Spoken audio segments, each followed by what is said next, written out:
This time in Goss's Garage, we're joined by Mr. Tony Fleming. He's the owner of Fleming's Ultimate Garage in Rockville, Maryland. And he is an expert on collectible cars and classic cars and the like. Well, I never fancy myself an expert, but I do like to drive them. Ah, well. For sure. Okay, I can deal with that. Right. All right, now, a lot of things are changing in the automobile industry, and not the least of which are collectible cars. And one of the terms that we're hearing a lot of these days is resto mod. What is a resto mod? All right, so that's a restored modified car, right? So you take an old school style car. Let's just take a typical car that we do a lot of, but you can do this with any car, which is really cool.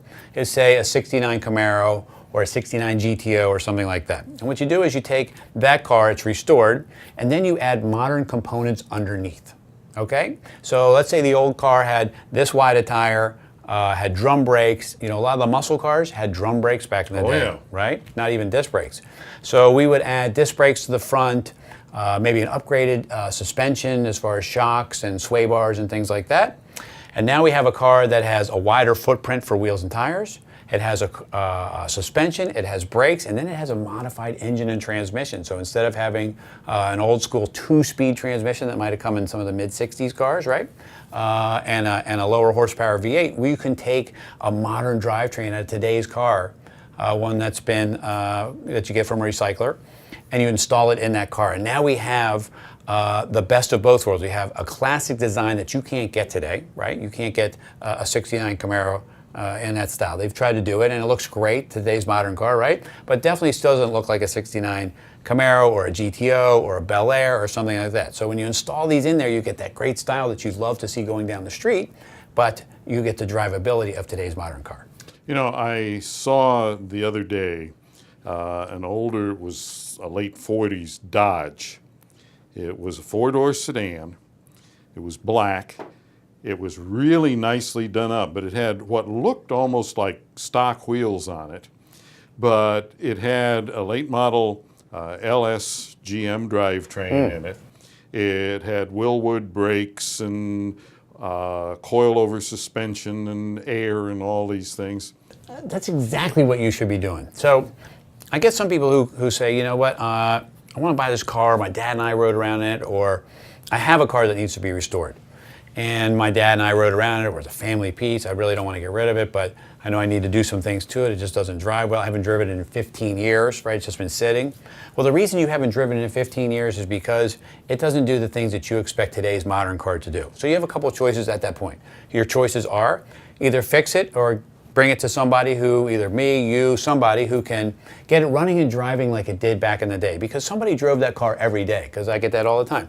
Well, can this car be a daily driver? Well, it was at one time for somebody, right? Sure. It was a daily driver. Were. Exactly. So yes, of course we can make it a daily driver, but we can also modify a couple of things to give you some drivability that will make it really, really nice then. For instance, instead of the old, and some people don't even know what this word means, like an old points or a carburetor. Right? Right. We can put fuel injection on. We can get rid of the points and put electronic ignition on there so that when you hit the key and start it, it doesn't smell like gas. You don't have to remember to pump the gas pedal. It doesn't matter whether it's 105 out or 5 out, the car is going to start. So those are the couple things you can do, and you don't have to spend a gazillion dollars doing that either.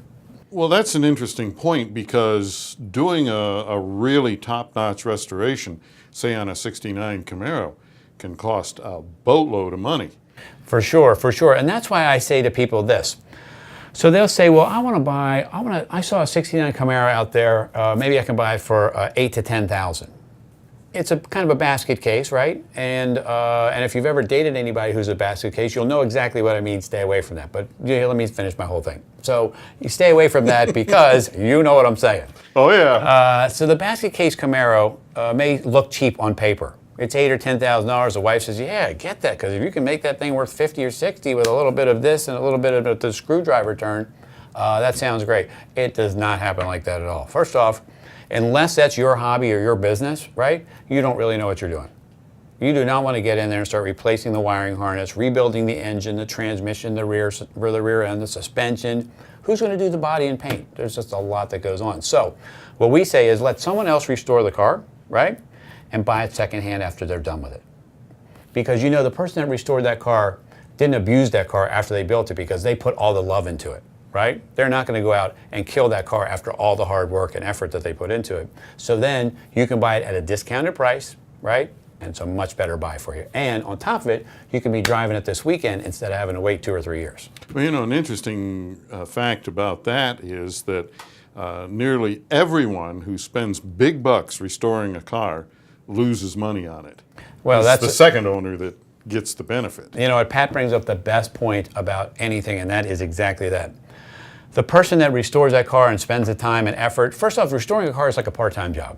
Oh, yeah. Tracking down and finding these parts, if you're not willing to help out in the restoration, you're paying $125 an hour for somebody to do all that work, including getting on the computer, finding parts, driving here, going there, doing that, and it gets to be very, very expensive. So buying a restored car secondhand, in my opinion, is really the only way to go, unless you have a car that has sentimental value. If it has sentimental value, it doesn't matter.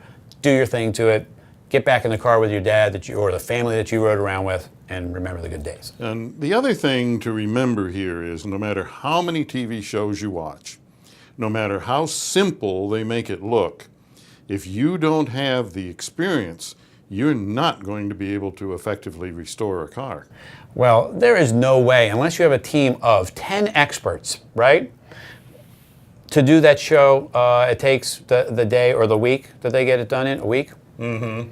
You can't get the engine installed and done in a week, let alone the body and paint, the suspension, the wheels. It's not reality. Not reality. Yeah, for sure. Right. So these things take hundreds, if not thousands of hours of work. Most people just are not qualified at all.